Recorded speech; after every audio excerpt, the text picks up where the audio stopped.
et je vous laisse la parole. Merci. Nous lisons dans la conclusion du livre de Pierre Péchet sur Baudelaire, le premier venu, la phrase suivante que je cite. « L'individu moderne est, sinon le lieu, du moins l'un des lieux stratégiques de la politique, en ce sens que même la solitude dans laquelle il se recueille et se sent différent est une forme de rapport actif avec les autres, puisqu'elle opère une exclusion dont le sens reste obscur. » Cette conclusion complexe, comme souvent certaines phrases de Péchet, pose un lien entre deux idées. D'une part, elle définit la solitude individuelle comme un rapport de l'individu aux autres, et qui plus est, un rapport actif. Cette idée ne fait que reprendre le rapport de convertibilité que pose Baudelaire entre solitude et multitude, et que Péchet a cité plus haut. Je rappelle, n'est-ce pas, Baudelaire, multitude, solitude, termes égaux et convertibles pour le poète actif et fécond, qui ne sait pas peupler sa solitude, ne sait pas non plus être seul dans une foule affairée. Mais d'autre part, la conclusion de Péchet nous invite à trouver dans cette connexion entre solitude et multitude, entre le fait de se recueillir pour être soi et le fait de se rapporter activement aux autres, une signification politique. Or, il nous avertit, dans la conclusion, chose étonnante, dans la conclusion, que ce sens politique est obscur parce qu'il consiste dans une exclusion et qu'il a par là une dimension sacrificielle au sens où quelqu'un, quelque chose est exclu pour faire place et pour inclure quelqu'un ou quelque chose. Donc c'est le point que je voudrais commenter. Le sens sacrificiel du statut d'individu capable de s'isoler reste obscur. Je précise d'emblée que le vocabulaire politique qu'emploie Péchet ici s'entend dans tout le livre, comme il l'indique quelque part, au sens de Tocqueville. C'est-à-dire que quand il parle de la démocratie, il entend par là, bien entendu, un régime de souveraineté, mais aussi un régime de sociabilité, comme il dit, marqué par la mobilité sociale et par le fait que le lien social doit s'établir entre des individus qui se reconnaissent comme des semblables. Ce livre, Le premier venu, que j'ai lu lorsqu'il a été publié en 1976, a été pour moi l'occasion d'une rencontre d'abord avec la pensée de Pierre Péchet, sa pensée et surtout sa méthode de pensée qui est spéciale, et ensuite avec sa personne.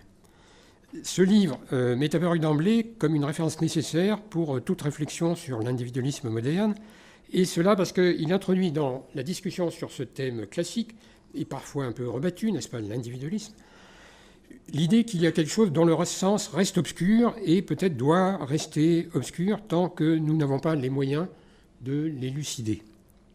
Et ce qui reste obscur, c'est la définition de l'individu moderne par un état de solitude. Ce livre, dis-je, a été publié en 1976 avec un sous-titre qui annonce un essai sur la politique de Baudelaire. Dans la deuxième édition de 2009, le sous-titre est devenu « Baudelaire, solitude et complot ». La politique semble s'effacer devant « solitude et complot ». De la première à la seconde édition, le remaniement le plus frappant est la disparition de la dédicace, qui est reportée mais aussi modifiée dans un appendice final appelé « relecture ». Dans la dédicace de 1976, nous trouvons un hommage à René Girard et Victor Goldschmidt. La relecture de 2009 met le livre sous le patronage de 3 auteurs, et non plus 2, auteurs devenus des amis, dit-il, à savoir de nouveau Goldschmidt et Girard, mais encore Claude Lefort. Dans les 2 textes, Péchet commence par dire sa dette à Goldschmidt, non pas pour telle ou telle idée particulière, mais pour la valeur exemplaire de sa méthode d'analyse. Et il le fait encore dans le texte de 1976, dans le texte de 2009, en reprenant le texte de 1976, mais en ajoutant une incise qui apparente Goldschmidt à Léo Strauss, pour ce qui est de leur attitude déférente à l'égard des œuvres classiques, loin de chercher à triompher des œuvres, comme il dit, loin de chercher à les comprendre mieux que ne le faisaient leurs auteurs, le lecteur doit s'efforcer de se tendre vers elles et donc de s'élever jusqu'à leur niveau, pour autant qu'il le puisse. Quant à l'hommage à Lefort, qui apparaît en 2009, il permet à Pachet de citer Le travail de Machiavel, livre qui justifie l'attribution d'une pensée politique à Baudelaire par la présence chez Baudelaire du thème du complot et de la conspiration. Mais d'une édition à l'autre, c'est la référence à Girard qui se modifie. Dans la première édition, la référence à Girard s'ouvre sur une note de confiance audacieuse mais indéterminée. René Girard, je cite, « René Girard, dans La violence et le sacré, a donné à mes spéculations une impulsion décisive en montrant qu'on pouvait traiter le sacré, ce qui fait horreur, autrement qu'avec une adoration aveugle ou un mépris satisfait. Or, dans la relecture, Pachet avoue son échec à rassembler en une théorie dérivée de celle de Girard les thèmes baudelairiens dont il pensait pouvoir reconstituer la cohérence et exposer comme une politique de Baudelaire. Il écrit en 2009 « En ce sens, je n'ai pas rendu service à la théorie de Girard ». L'objectif annoncé était en effet d'appréhender le phénomène de l'individualité moderne et de la solitude qui lui est propre dans une de ses manifestations caractéristiques, le dandisme considéré comme une institution de l'individualité. Et c'est là que s'est loué notre rapport sur l'institution. Et en partant de l'analyse du dandisme, Pachet voulait restituer un cheminement, ou même, comme il disait, un chemin logique menant de cette analyse à une théorie baudelairienne du sacrifice. On a trouvé, comme vous savez, dans les papiers de Baudelaire, différents titres pour des livres possibles. Pachet a été frappé par l'un de ces titres, car dans une note, Baudelaire associe le titre « Théorie du sacrifice » à une légitimation de la peine de mort. Théorie du sacrifice est donc un titre imaginé par Baudelaire pour un livre qu'il aurait pu entreprendre d'écrire, mais qu'il n'a pas écrit. Les quelques notations qui entourent Théorie du sacrifice dans la note de Baudelaire suggèrent qu'on peut considérer la peine de mort comme l'équivalent d'un rituel sacrificiel, mais un rituel destiné à sauver non pas la société, mais le condamné lui-même, lequel doit donc consentir à se laisser sacrifier pour être sauvé. Par ailleurs, Baudelaire a écrit un essai de l'essence du rire qui propose, explique Pachet, une théorie du rire. Et donc, Pachet conclut que l'on peut trouver dans ces deux théories, la théorie du sacrifice et la théorie du rire, ce qu'il appelle, je cite, les rudiments d'une théorie de l'homme. Il écrit « Une théorie de l'homme, de sa coexistence avec ses semblables, du mode sur lequel la pensée répercute en lui une situation interhumaine, impitoyable, mais productrice d'absolu et de formes magnifiques. » Alors, est-ce que Pachet s'est véritablement lancé dans la reconstitution du livre que Baudelaire n'a pas écrit? C'est ce que le sous-titre de 1976 laisse entendre.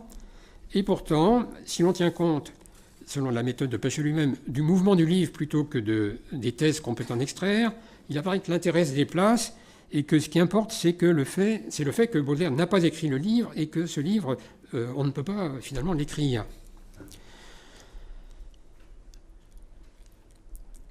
Et pourquoi ne peut-on pas l'écrire? Eh bien, Pachet place son étude de Baudelaire dans un contexte plus général qui permet de donner aux notions de sacrifice, complot, solitude, l'ampleur d'une question théorique.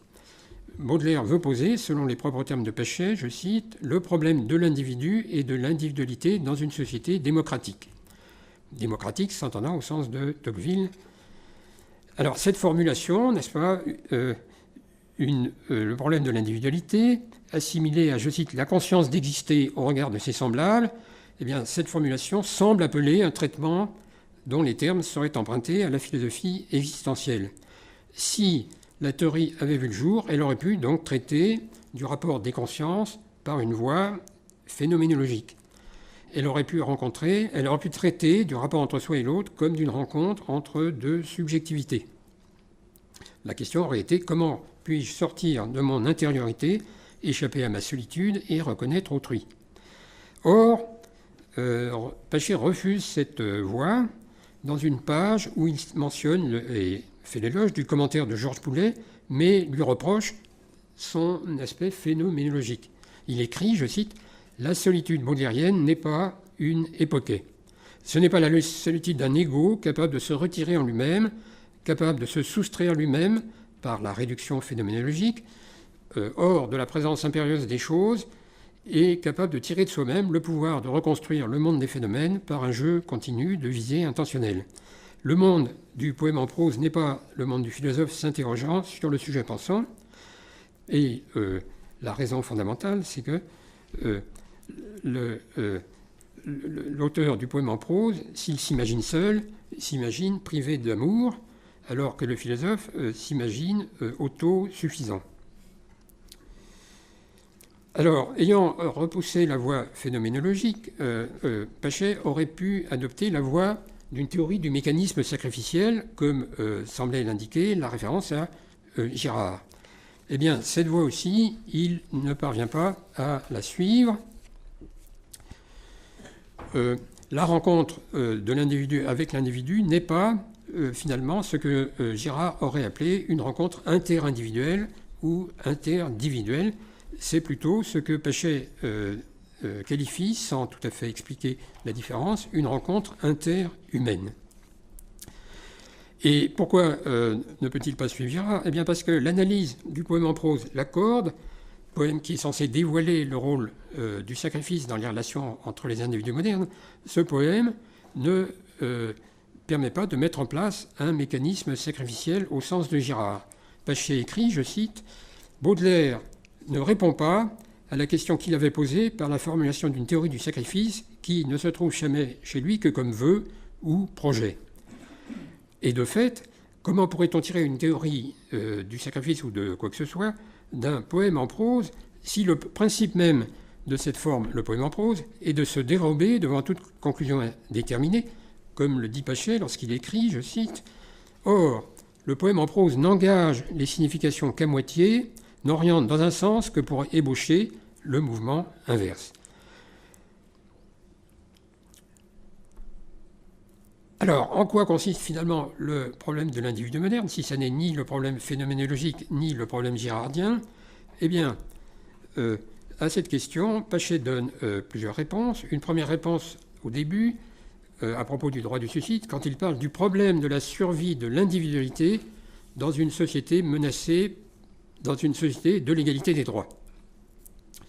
Le problème de la survie de l'individualité dans une société de l'égalité des droits.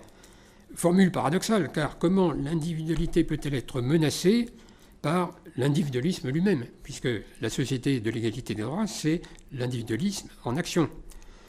Alors on dira qu'une société égalitaire porte en elle des menaces qui en ont tyrannie de l'opinion, conformisme, ressentiment contre toute supériorité, et Pachet mentionne toutes ces menaces, mais on ne peut pas en rester là, car ce serait faire porter tout le poids de la menace d'une désindividualisation de l'individu sur la masse, sur la foule, sur l'opinion, sur les autres, et poser l'individu en figure héroïque faisant face à cette masse.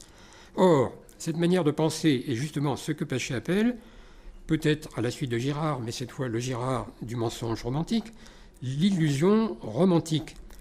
Cette manière de penser pose l'individu, héros seul contre tous, face à la foule, terme vague qui distingue en fait les autres individus. Cette façon de penser reste romantique car en réalité l'individu est menacé de l'intérieur de lui-même. L'erreur, dit Pachet, est de penser que le social commence avec les grands nombres, qu'il entre en scène avec les masses, que l'individu pris isolément n'est pas encore social. En réalité, l'individu qui veut s'affirmer tel, qui veut s'affirmer indépendant et détachable, est menacé du dedans, car la socialité de l'individu ne disparaît nullement quand l'individu s'isole. Pachet écrit, je cite, « L'artiste, le dandy, l'homme profondément seul et qui clame volontiers son mépris pour son temps et pour l'évolution qu'il emporte, trouve cependant la matière et le style de ses pensées comme en dehors de lui-même, dans une substance collective, immatérielle et obscure, celle des idées qui viennent à n'importe qui. L'enveloppe de son moi semble alors perméable, poreuse, elle demande d'être constamment réparée et réaffirmée. Et c'est alors que le lecteur rejoint le terrain authentiquement baudelairien, celui où règne la loi de la convertibilité entre solitude et multitude. Les idées qui viennent du dehors sont doublement celles de n'importe qui, elles viennent à n'importe qui, et elles sont implantées au premier venu. Ce pourrait être une conclusion désespérante, sinon rester romantique, et pourtant, à l'inverse, Baudelaire, comme le souligne Pachet, en tire une leçon de vitalité. Et c'est pourquoi il y a une leçon politique, au sens large, du poème en prose. Pachet écrit, je cite, « Baudelaire, pour ainsi dire, étudie la société dans son propre cœur, à la différence du poète lyrique qui, dans son cœur, affirme approfondir les mouvements du cœur de chacun et pour qui la société est à la fois extérieure et ennemie. » Merci.